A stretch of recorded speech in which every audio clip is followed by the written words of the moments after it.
familiar. I'm really excited to be back. I think the chessboard's been set, and I am seeing the chess pieces move.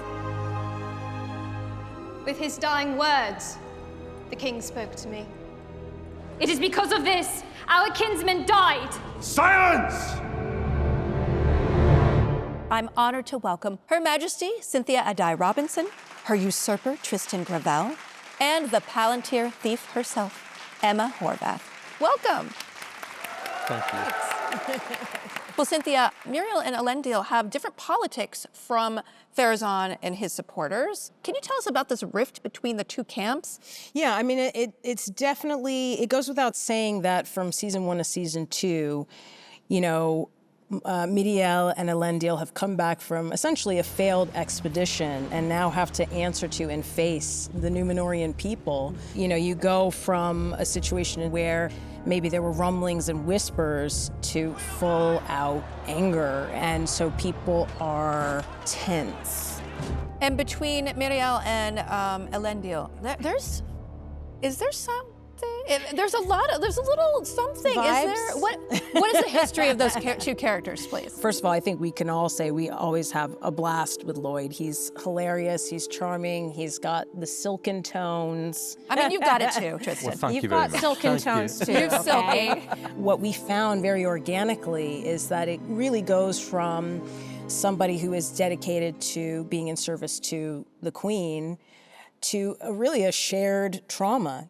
Trystan, Pharazôn has grand plans Yeah. this season, not all of them objectively good. What is your approach to playing a character like this? See, I think he gets a bad rap. Everybody calls him, oh, You would. he's Machiavellian and all the rest of it. But Niccolo Machiavelli had a bad rap. He wrote a survival guide for very turbulent times. You've got to look at it this way. In that Númenor, they have a deceased king. They have a queen who's very vulnerable at the moment. She's been blinded. She's come back from a war that shouldn't they have gone. And you've got very powerful people in Númenor, and they will want answers and they will want strong leadership. So do you go with a vulnerable queen who followed a weak-minded sea captain who followed an elf? Or do you go with somebody who's well aware of his own destiny? And I'd imagine you go with the latter. Why are you so convincing? Don't listen to him. Listen, you drew me in. I don't know if it were the silky tones or what. I don't know. Emma, let's talk about Eärien.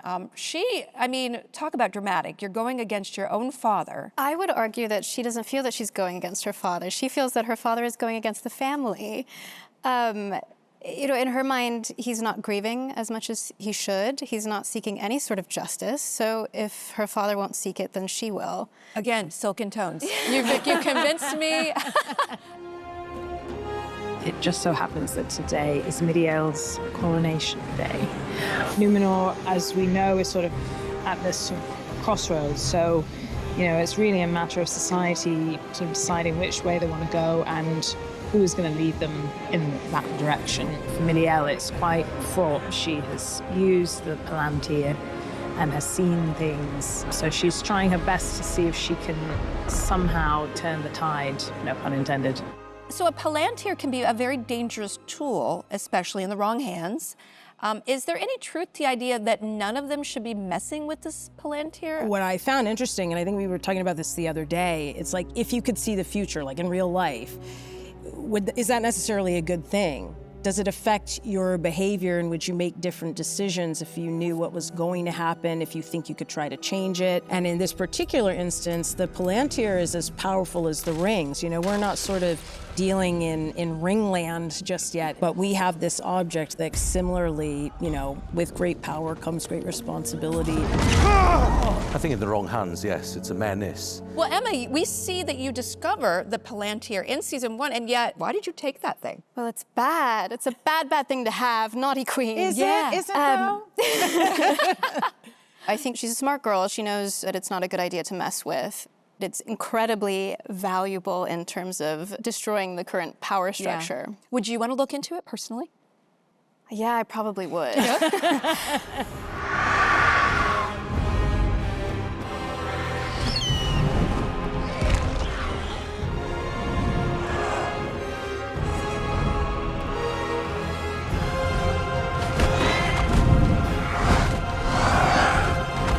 Yeah, the eagle was there for you. That eagle. Okay. Well, You know, Are we going with that? Are we running with that? Listen, Yes, you for you, eagle yeah? blocked her, okay? You just did it. interesting debate, because essentially the eagle didn't necessarily hover over you. I mean, the eagle appeared. This is propaganda. Yeah, exactly. Listen, you have to believe in yourself. You have to, have a It's very only good relationship with your because own destiny, It's because you know? one man started chanting your name, and then it just caught on. Yeah, But There's some sour grapes going on here. Wow. Well, obviously, the tension is palpable on and off set. I really appreciate y'all talking with me, and I cannot wait to see where this political drama goes. Thank you so much. Thank you. Thank you very much. That's it for episode 3. On next week's look inside the series, we get to meet the actor behind an iconic character never before seen on screen. We'll talk to directors Senna Hamri and Louise Hooper, Ismael Cruz Cordova, who plays our favorite Sylvan elf Arondir, and the lost son of Númenor himself, Maxim Baldry, will join us. Don't miss it, and I'll see you then. After next week's episode, only on Prime Video. Well, I'd say that's worth another ale.